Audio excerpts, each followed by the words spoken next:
नमस्कार मंडळी. थंडी खूप वाढली आहे आणि सकाळ सकाळी आमच्या SM काकाचा मला फोन आला की अरे निलेश, सोलरचं पाणी काय नीट गरम होत नाही आहे. मग काय, पोचली आमची टीम सकाळ सकाळी गिरवीमध्ये. सोलर वरून तर पूर्ण क्लीन होता, पण बोरिंगचं पाणी क्षार खूप. सोलरच्या टिबा आतून क्षाराने भरलेल्या होत्या. क्षार एवढा होता की एक एक ट्यूब अर्ध्यापर्यंत भरली होती.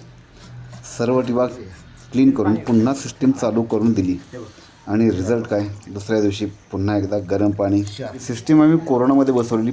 आता जवळपास 4-5 वर्षे होत आले आणि 5 वर्षातच एवढा सारा क्षार जमा झाला. आता पाणी तापायला काही टेन्शन नाही. पाणी पण तापेल आणि प्रॉपर रिझल्ट येईल आणि सिस्टीमची लाईफही वाढेल. तर मग तुमचा सोलर पाणी तापवतो का? नसेल तर आजच आम्हाला कॉल करा, जुन्या सोलरच्या सर्व्हिससाठी आणि नवीन सोलर बसवण्यासाठी. एसटेक इलेक्ट्रॉनिक्स. सेव्ह एनर्जी, सेव्ह अर्थ, गो ग्रीन, यूज सोलर.